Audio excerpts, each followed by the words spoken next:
श्री सीताराम। जय हनुमान। जय गुरुदेव भगवान। जय बाबा वैद्यनाथ। जय माँ जगदम्बे हर हर गंगे। माँ गंगे श्री सीताराम। यति कवि कुमुद चंद्रो तुलसी हर्षवर्धन तुलसी सुजन चकोर कदम्बो यत कविता कौमुदीं पिबती श्री सीतानाथ समारंभां श्रीरामानंदार्य मध्यमाम् अस्मदाचार्य पर्यन्तां वंदे श्री गुरु परंपरां। अब तक जो कथा मैं कह चुका हूँ, हे मेरे प्रिय सियाराम मैं श्रोता सागरों, बुद्धि, आत्मा और कर्म के अलौकिक रहस्य की कथा सुना रहा था। उसी कथा को 100 उदाहरण कहने का साहस कर रहा हूं।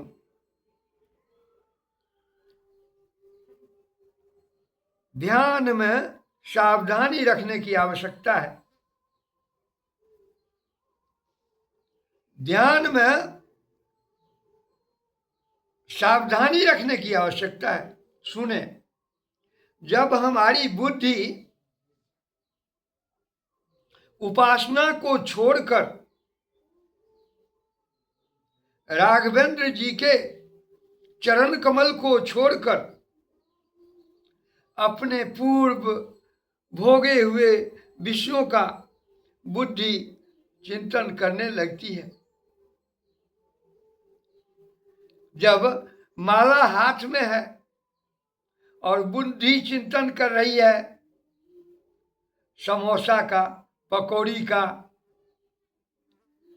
या किसी को दुख देने की, या कहीं से माल पाने की, लेकिन माला हाथ में है और बुद्धि अन्य अन्य बात सोच रही है कि हम पहले कैसे थे, पहले हमारी गृहस्थी कैसे चलती थी। इस प्रकार से बुद्धि जब सोचने लगती है तो जीवात्मा उसको श्राप दे देता है।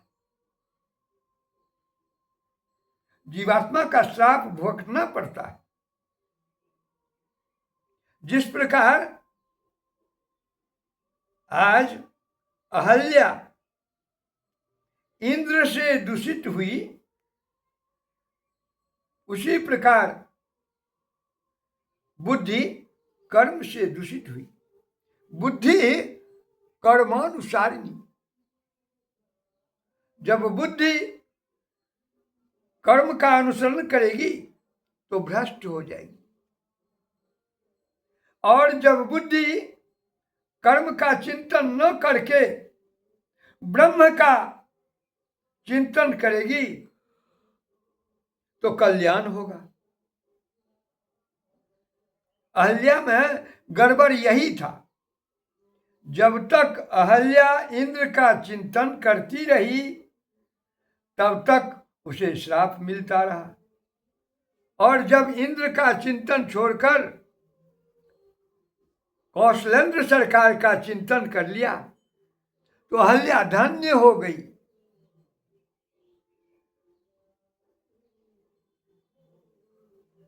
उसी हमारी बुद्धि सकाम कर्म का चिंतन करती है, उसी तरह हमारी बुद्धि जब सकाम कर्म का चिंतन करती है, इंद्र का चिंतन करना तब अच्छा है जब वो निष्काम हो, और जब इंद्र सकाम हुआ और अहल्या ने चिंतन किया तब तो उसका पतन हुआ। उसी प्रकार जब हम सकाम कर्म का चिंतन करेंगे तब हमारा पतन होगा, और जब हम निष्काम कर्म करेंगे, चिंतन करेंगे,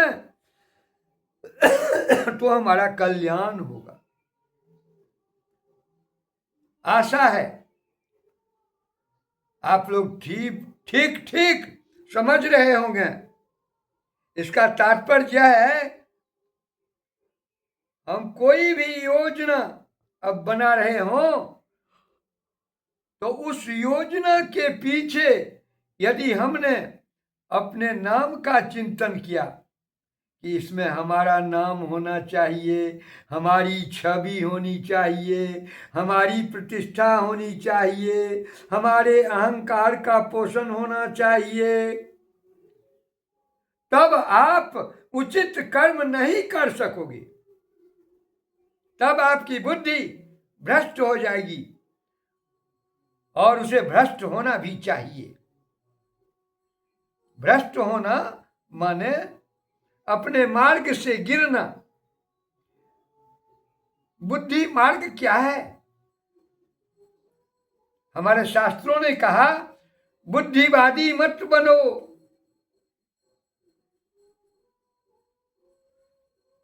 बुद्धि जोगी बनो।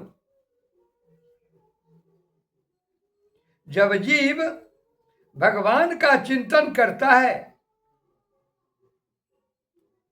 तब उसे भगवान बुद्धि योग कहते हैं।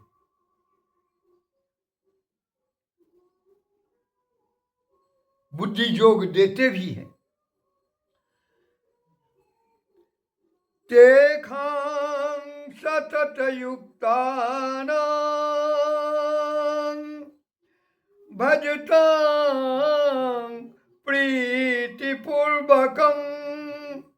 ददामि बुद्धियोगं तं येन माम उपयान्ति ते। भगवान कहते हैं कि मैं उन्हें बुद्धि योग देता हूं जो हमारा भजन करते हैं।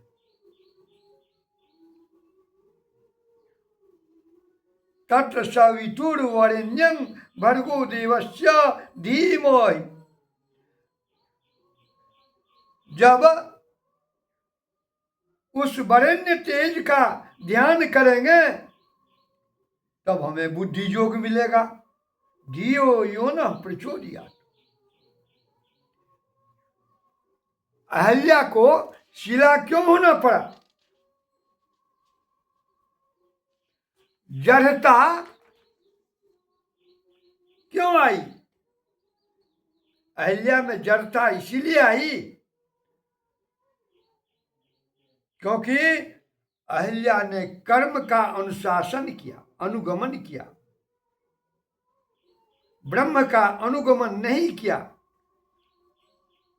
और जब कर्म का अनुगमन किया तो निश्चित उसमें वासना आई, और जब वासना आई तो भोग की इच्छा जगी, और भोग की इच्छा जगते ही अहल्या पतित हो गई, अर्थात भ्रष्ट हो गई। फिर जीवात्मा रूप गौतम ने उसको श्राप दे दिया कि जाओ, तुम्हारा पतन होगा, और राम जी के चरण कमल के स्पर्श से ही तुम पवित्र होगी।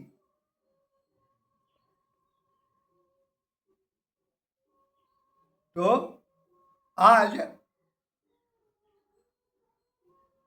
मैं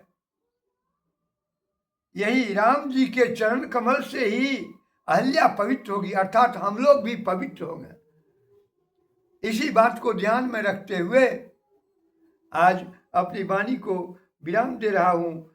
जय सीताराम सीताराम सीताराम सीताराम, जय राधे श्याम राधे श्याम राधे श्याम, जय राधे श्याम, जय सीताराम सीताराम सीताराम, जय सीताराम, जय राधे श्याम राधे श्याम राधे श्याम, जय राधे श्याम, जय सीताराम सीताराम सीताराम जय सीताराम जय राधे श्याम राधे श्याम राधे श्याम जय राधे श्याम।